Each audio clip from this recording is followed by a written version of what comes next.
Where does human morality, our morality, actually come from? Well, this is a favoured question of theists who feel that their morality lies rooted either in the existence of their God or in the existence of the texts of their belief structure. What I aim to do in this video is to provide a view, my personal view, on where all of our moralities come from, atheists and theists alike. In his book The Ancestor's Tale, Richard Dawkins warns us about what he calls the tyranny of the discontinuous mind. The human mind is very complex and human morality is very complex. A discontinuous mind only sees black and white. It only sees A or B. It doesn't see anything in between. But when we deal with complex things such as human morality, we have to accept that the actual answer may not be the simplest answer. We may not be able to just boil things down, distill things down to one factor. Let me present my case to you now. First, let's consider that which most directly links us to the rest of the animal kingdom. Although we may shy away from using the term morality when dealing with other species, what is clear is that the members of many other more cognitive species do not mindlessly go around raping and murdering their fellow kind. Instead, the opposite is true. Instead of murder, we see ordered relationships and hierarchies, with fatal conflicts avoided wherever possible. Instead of rape, we see elaborate courtship rituals run to well-defined, unspoken rules. We see devoted parents nurturing their offspring in ways most of us would deem as well worthy of praise. You see, there are evolutionarily selfish reasons not to rape and murder, which apply to us all as they apply to my domestic cat.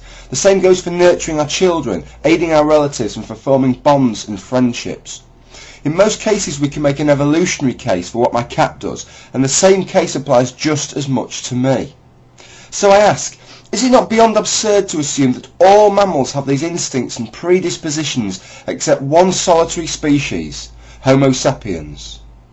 Indeed, time and again experiments on humans, including some on monozygotic twins separated at birth, have shown strong correlations between our genetic endowment and resultant personality traits. At the most basic of levels, we are predisposed towards behaviours which aid our successful reproduction, and our successful reproduction is also the successful reproduction of those genes which guided the behaviour in the first place. In fact, it is difficult to imagine how any species could avoid having such innate predispositions, such as the situational advantage that it confers. This then provides the very deepest roots of our moral compass. It is our innate feelings and tendencies honed directly on the wheel of natural selection. It is at this point that my morality is charged by a factor that my cat seems not to possess, something that humankind takes to a level almost beyond the obsessive and compulsive. That something is called empathy, the ability to put oneself in another's shoes, and it is something we humans do far more than most of us realise. Whether we are shrinking at the vicariously felt pain of another, or feeling elated, moved or concerned at someone's story, our tendency to try and externalise from ourselves and view the world through the situation of another is overwhelming.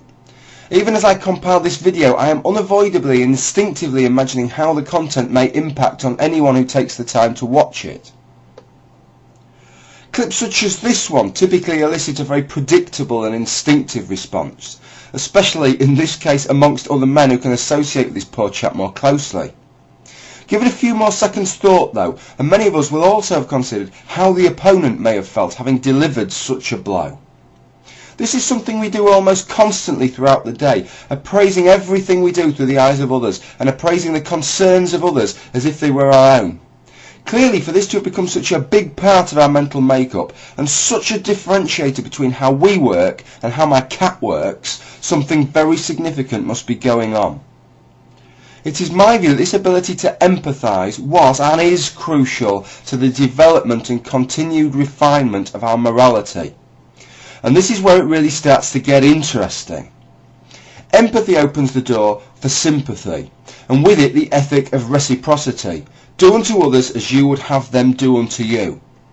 With empathy you can now fully appreciate the impact a potential act of aggression or sexual violence may have, or the benefits that may accrue from an act of benevolence to those close to you. Recall how earlier we discussed our innate responses and how, in other animals as ourselves, these led to just these kinds of solutions. Well, the beauty of this is that in the great majority of cases, the morally logical solution arrived at via evolutionary principles, whether that be self-interest or kin or reciprocal altruism, is exactly the same solution as that arrived at when one takes an empathetic stance. In my view, it is only because of this happy concordance that empathy had a chance to emerge. Had empathy led to solutions that ran counter to the innate behaviours that preceded it, behaviours that had obviously worked as the products of natural selection, it would have been snuffed out in an instant. Instead, empathy was a great success story, positively selected for and acting as a moral amplifier, boosting the gain on our innate traits, reinforcing both its own survival as a characteristic and locking the species further and further into an altruistic path. Furthermore, it is the ability to empathise that is actually being selected for here, and it is the moral outcomes that dictate which way the selection goes. Do we become more empathetic or less? But perhaps these outcomes have to be appraised by natural selection en bloc, as if part of a package of moral outcomes all resulting from this empathetic response. The upshot of this is that as long as the empathetic response is generally in line with the innate response, and it is generally driving solutions that are in the interest of the genes which cause it, then it could lead us to moral decisions which, on their own, are not in our selfish genetic interest, but are kind of bundled through with all the bigger evolutionary advantages that empathy confers. In this respect, it potentially makes mankind very special and very different from other animals in terms of behaviour and the potential for altruistic acts. Perhaps not special in the way theists assume, nothing has deviated from sound naturalistic processes, but special in terms of our capacity to go above and beyond that which is purely in our own interest or that of our genes. Whilst this pretty much covers the innate and intuitive aspects of our morality, there is much beyond this which is seemingly more arbitrary, morphing and shifting over time and around the globe. These are the cultural factors which form a defining veneer on all our moralities.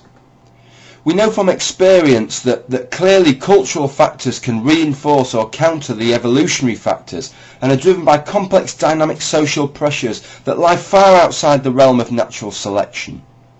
The medium of cultural morality is ideas rather than genes, and it is in these learned behaviours and ideals that this component is passed on from one generation to the next. Religion itself is one of the primary vehicles by which the cultural component of a morality has been codified and passed from generation to generation, and demonstrates a vast breadth of notions on which it can touch upon.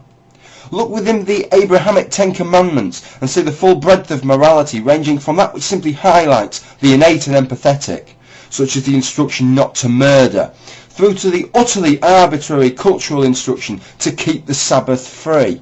An arbitrary rule for an arbitrarily assigned day in an arbitrarily 7-day series we term a week. So these three factors taken together then is the source of all our moralities, directly and indirectly, regardless of our beliefs. It is only with a rounded knowledge of the source and nature of this morality of ours that we can hope to avoid falling into various pitfalls, such as assuming that without the codification that murder is wrong, we would all be mindless killers with no way of intuitively assessing the act. Nor would we be able to distinguish between those morals which are arbitrary and culturally inspired and those morals which, whilst culturally promulgated and espoused, are rooted much more firmly in our make-up. So finally, a few words on the subject of objectivity. Theists often claim that only with a deity involved can morality claim some kind of objectivity, though it is not easy to see how a moral becomes any more objective just because a deity invokes it. Is it morally right in itself to dictate what is right and wrong in a world just because you created it? Ironically, the model I have given you contains a surer objectivity than any religious perspective ever could. Our very existence and purpose, ultimately, is as reproduction machines for our genes, an evolutionary fact that we really cannot get away from. With this in mind, we can be sure that, For our species and at this point in time, our innate morality is objective, as these are the predispositions that coldly best serve the interests and purposes of passing on the genes for which we are the vehicles. Some people may balk at this idea, but only if you hold the position that objective morality must automatically be superior to that which is subjective. The truth is we have choices to make, choices we are now enabled to make as members of a species so aware of its own circumstance. So how do we make the right choices? Well, perhaps by paying respect to those innate and intuitive traits that have served us so well for so long, but without being slaves to them, challenging them when they jar with our personal sensibilities. Thank you for watching this video, and I hope that by going through my own hypothesis of our moral origins, it helps you better define your own.